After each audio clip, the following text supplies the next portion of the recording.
샬롬 샬롬 샬롬 샬롬 샬롬. 하나님 사랑합니다. 여러분 주 안에서 사랑합니다. 돌판에 대한 약속입니다. 출애굽기 24장 12절에서 18절 말씀이죠. 여호와께서 모세에게 이르시되 너는 산에 올라 내게로 와서 거기 있으라. 내가 그들을 가르치도록 내가 율법과 계명을 친히 기록한 돌판을 내게 주리라.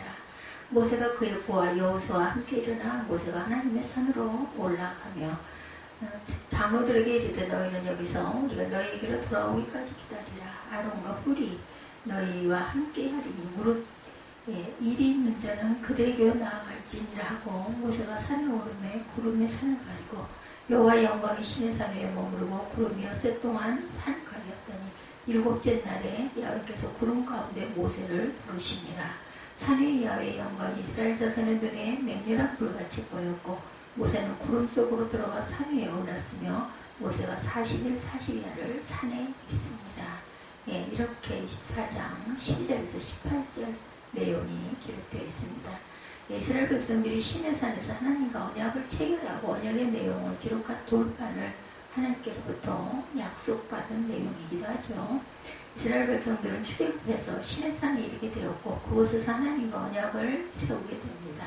하나님께서는 모세를 통해 언약을 세우고자 하시는 뜻을 백성에게 전하셨고 백성은 하나님의 뜻에 아멘으로 응답을 하죠.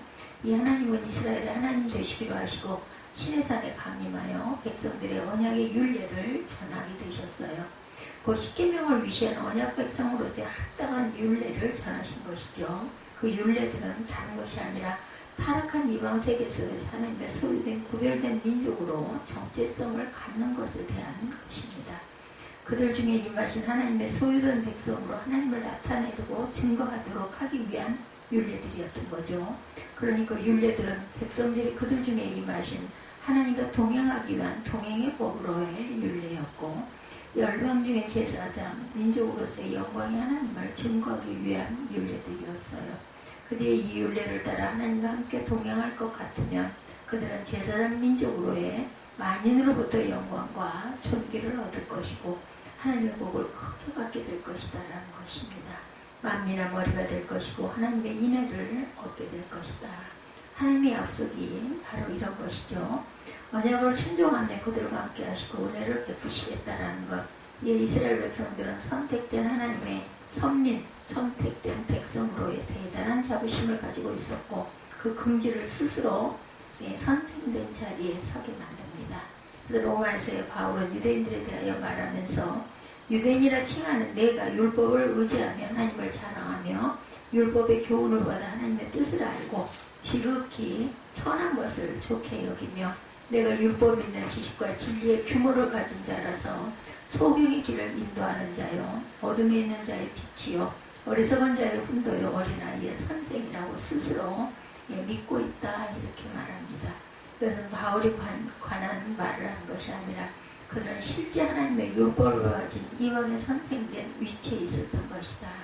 문제는 그들이 다른 사람은 가르쳐도 자신들은 가르치지 않는다는 데 있었던 것입니다. 이 율법은 그들이 하나님과 함께 언약 안에서 살기 위한 법이고 하나님의 소유된 구별된 백성으로 하나님을 증거하기 위한 법이었습니다. 바로 그 십계명을 무시한 율례들을 베푼 후에 구체적으로 언약의 의식을 치르는 것이 이런 24장의 내용입니다. 하나님에게는 모세를 통해 그 모든 언약의 말씀을 전하게 하셨고 이에 백성들은 아멘으로 응답을 하죠. 3절을 보니까 그들이 한 소리로 응답하였다. 그들이 한 소리로 응답하되 여호와의 명하신 모든 말씀을 우리가 준행하리이다 말하죠. 모세가 와서 여호와의 모든 말씀과 그 모든 율례를 백성에게 전하며 그들이 한 소리로 응답하여 이르되 여호와께서 말씀하신 모든 것을 우리가 준행하리이다. 아멘. 모세가 여호와의 모든 말씀을 기록하고 이른 아침에 일어나 산 아래 제단을 쌓고 이스라엘 12지파대로 12기둥을 세우고 이스라엘 자손의 청년들을 보내어 여호와께서 서로 번제와 화목제를 드리게 하고 모세가 피를 가지고 반은 여러 양푼에 담고 반은 제단에 뿌리고 언약서를 가져다 백성에게 낭독하여 듣게 하니 그들이 이르되 여호와의 모든 율법을 우리가 준행하리이다. 모세가 그 피를 가지고 백성에게 뿌리며 이르되 이는 여호와께서 이 모든 말씀에 대하여 너희와 세우신 언약의 피니라 이렇게 말합니다. 모든 말씀을 기록하였고 이른 아침에 일어나 단을 쌓쳐 모세가 그것은 언약 체결식을 통해 언약을 확정하기 위한 것이었다. 여기 언약의 대상이 다름 아닌 이스라엘 12지파라는 사실을 백성에게 주지시키기 위한 것이기도 합니다. 12들을 세우는 모세는 이스라엘 자손의 청년들을 보내 소를 잡아 번제와 화목제를 드리게 하죠. 그리고 그 피를 취하여 반은 여러 양푼에 담고 반은 단에 뿌렸어요. 그러는 언약서를 가지고 백성에게 낭독합니다. 언약서가 낭독되자 그들이 대답하죠. 야의 모든 말씀을 우리가 준행하리라. 여호와의 모든 말씀을 우리가 준행하리라.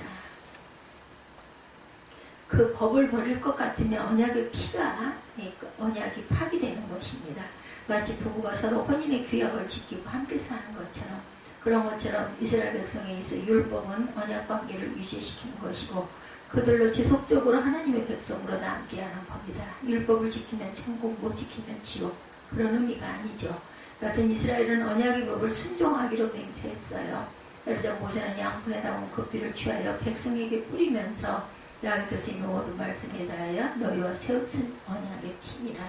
여기 언약의 피 어떤 의미를 갖습니까? 한 생명의 연합을 의미한다고 해야죠. 성경에서 피는 항상 생명의 교제에 나타남과 관련이 있습니다. 피가 뿌려지면 그곳에 새로운 생명의 교제가 나타납니다. 피가 뿌려지면 하나님께 나아가는 것이고 그렇지 않으면 나아갈 수가 없다. 피를 드리는 자를 하나님께서 받으시고 그의 죄를 용서해 주십니다. 왜냐하면 하나님께서는 그 피의 헌신, 생명의 헌신에서 백성을 받으시고 그들에게 생명의 교제를 주시기로 하셨기 때문이죠. 그러면 여기 피를 단에 뿌리고 백성에게 뿌렸다는 것은 제단에 자신의 임재를 나타내신 야훼 하나님과 그 언약의 말씀을 지키는 이스라엘이 한 피 있고 생명의 속함을 인치는 행위라는 것입니다. 하나님과 이스라엘은 한 생명의 연합 가운데 살게 되어질 것입니다. 한 생명의 연합된 교제를 나누게 될 것입니다. 왜냐하면 서로는 한 핏뿌림 안에서 서로 통치와 순종에 맹세한 관계이기 때문입니다. 언약의 피라고 하는 것은 언약의 관계를 맺게 해주는 피라는 의미죠. 그 관계를 인치는 피다. 주님께서 제자들과의 마지막 성찬의 자리에서 자신의 죽음을 두고 말씀하시면서 다음과 같이 말씀합니다. 이것은 죄사함을 얻게 하려고 많은 백성을 위하여 흘리는 바 나의 피 곧 언약의 피니라. 주님께서는 자신의 피를 일컬어 언약의 피라고 말씀하셨어요. 그 자신의 죽음이 새로운 언약을 세우기 위한 죽음이고 백성의 죄를 사함으로 하나님과의 새로운 관계를 이루기 위한 죽음이라는 것입니다. 마치 이스라엘 백성들이 언약의 피 안에서 언약의 관계를 맺은 것처럼 우리는 주님의 죽으심 안에서 하나님과 새로운 관계를 맺게 되는 것이죠. 그런 의미로 주님의 피 안에서 하나님과 연합하게 되었고 한 생명의 관계를 이루게 되었어요. 하나님께서는 영원히 우리 아버지가 되시고 우리는 그의 자녀가 된 것이죠. 아버지와 아들로서 영원토록 교제할 수 있게 된 것, 그것은 우리 주님께서 자신의 피를 새로운 생명의 관계를 이루는 언약의 피로 흘리셨기 때문입니다. 다 양같이 그릇 행하여 각기 제 길로 따라갔지만 단지 우리를 사랑하신 그 사랑을 인하여 생명을 주셨기 때문인 것이다. 이로써 우리는 새 언약 안에서 모든 은혜를 입어 주와 동행하게 되고 약속하신 나라를 상속하게 됩니다. 우리가 그분과의 관계 속에서 주의 사랑함으로 살게 되죠. 하늘에 속한 모든 은혜와 복을 얻게 됐어요. 하늘에 산 소망을 갖게 되었습니다. 이것은 바로 언약의 피로 자신의 피를 뿌리신 피뿌림과 같은 결과라는 것. 그러니 우리에게 있어 주님의 피는 생명을 잃은 보혈이 아닐 수 없다. 이렇듯 언약의 피를 뿌림으로 언약을 세우신 하나님께서는 모세와 백성의 대표들을 그 산으로 부르셨습니다. 한마디로 언약을 세운 것에 대한 축하의 잔치로 부르신 것이죠. 70여 명의 백성의 대표들은 산에 올라 하나님과 대면하고 먹고 마십니다. 그 내용이 9절에서 11절 말씀이죠.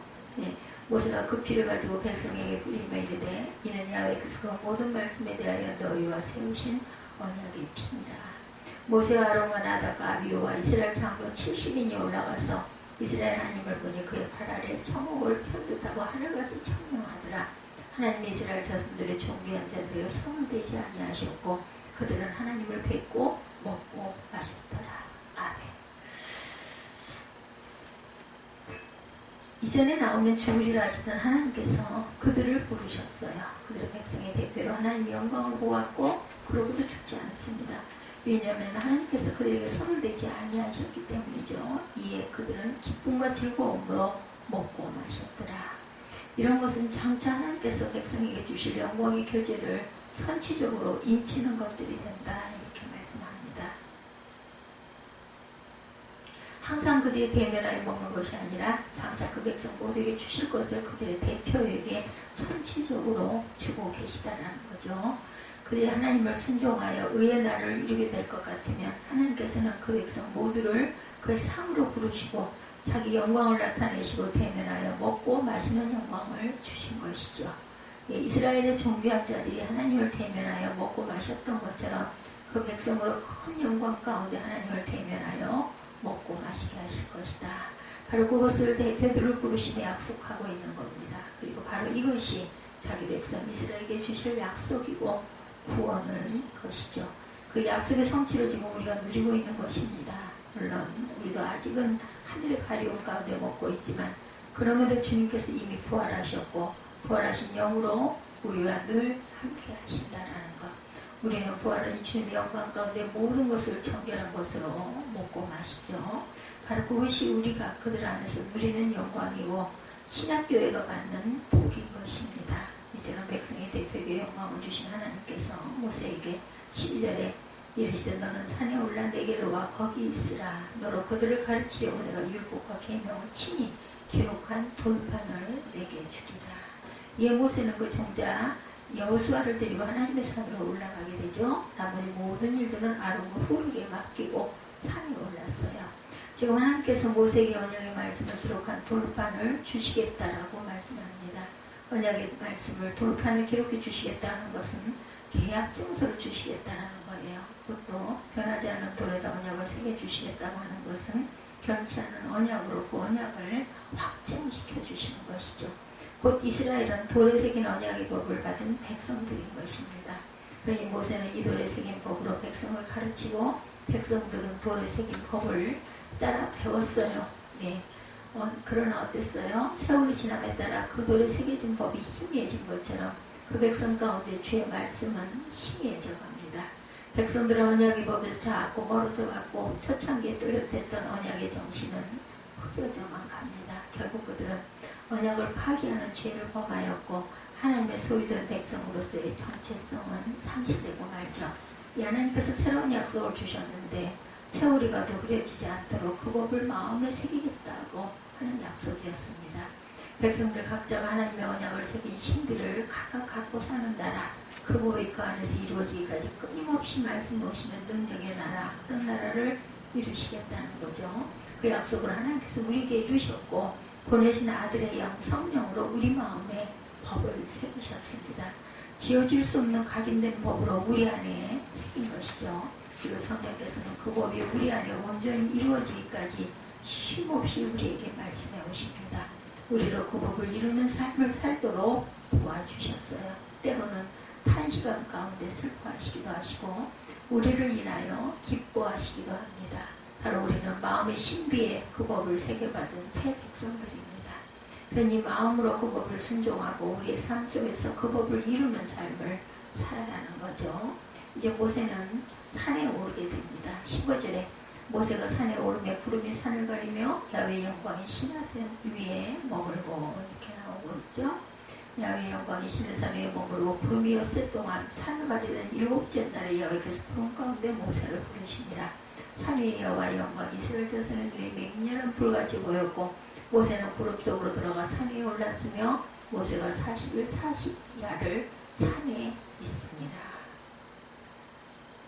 40일 동안 노아 홍수가 40일 동안 있었죠. 예, 새로운 역사를 열기 위한 고난의 기간처럼 노아 때 모세도 40일을 시내산에 있었고 엘리야도 산에서 40일을 금식하고 지냈습니다. 주님께서도 40일을 금식하며 광야에서 마귀의 시험을 받으셨어요. 이처럼 40일은 새로운 구원 사역의 장을 열기 위한 고난의 기간이 됩니다. 그런 의미로 구약 백성은 모세의 40일의 고난으로 말미암아 탄생된 백성이라고도 말할 수가 있죠. 더불어 그들은 시내산의 영광을 본 백성이고 모세의 얼굴에 빛나는 영광을 보고 사는 백성이라고 할 수 있다. 그들은 모세에게 임한 영 안에서 모세의 제도 안에서 베푸신 은혜를 따라 사는 백성들입니다. 그러나 우리는 어떻습니까? 하나님의 아들인 우리 주님의 사실 고난으로 말미암아 탄생된 백성이죠. 주님의 고난을 통해 나음받은 그런 하나님의 자녀들입니다. 우리는 죽은 아들을 일으키신 하나님의 하늘 영광을 본 사람들이고 부활하신 주님의 얼굴에서 빛나는 영광을 보고 사는 저와 여러분들이죠. 모세 위에 임한 영이 아닌 아들 위에 임하신 부활자의 영 안에서 사는 자녀들이라는 그 자긍심을 갖고 사시기 바랍니다. 존귀한 자이고 이 은혜는 정말 뭐라 말할 수 없는 은혜죠. 우리를 불러 부활자의 영광 상에서 먹고 나시고 은혜의 그늘 아래 살게 하셨으니 이에 더 큰 은혜가 어디 있겠습니까? 이에 더 큰 영광이 어디 있겠습니다. 어디 있겠습니까? 그런데 우리가 그 은혜를 모르고 감사하지 못한다면 부활하신 그리스도의 그런 백성으로 사는 것이라고 할 수 없다라는 것. 우리가 여전히 땅에 속한 영광을 구하고 산다면 하나님의 영광을 아는 백성이라고 할 수가 없습니다. 우리가 우리 마음에 새기신 주의 법을 따라 그 법을 이루는 삶을 도외시한 채 육체의 소욕을 따라 산다면 그것은 부활자의 영 안에서 사는 백성이라고 할 수가 없겠다. 그것은 우리에게 합당치가 않죠. 우리는 우리가 받은 은혜와 구원이 무엇인지, 우리에게 입히신 영광스러움이 무엇인지, 창조 우리 앞에 나타날 영광된 약속이 무엇인지를 생각하며 살아야 할 것입니다. 믿음으로 깨어 살아가시는 저와 여러분들이 되시기를 주님의 이름으로 축복합니다.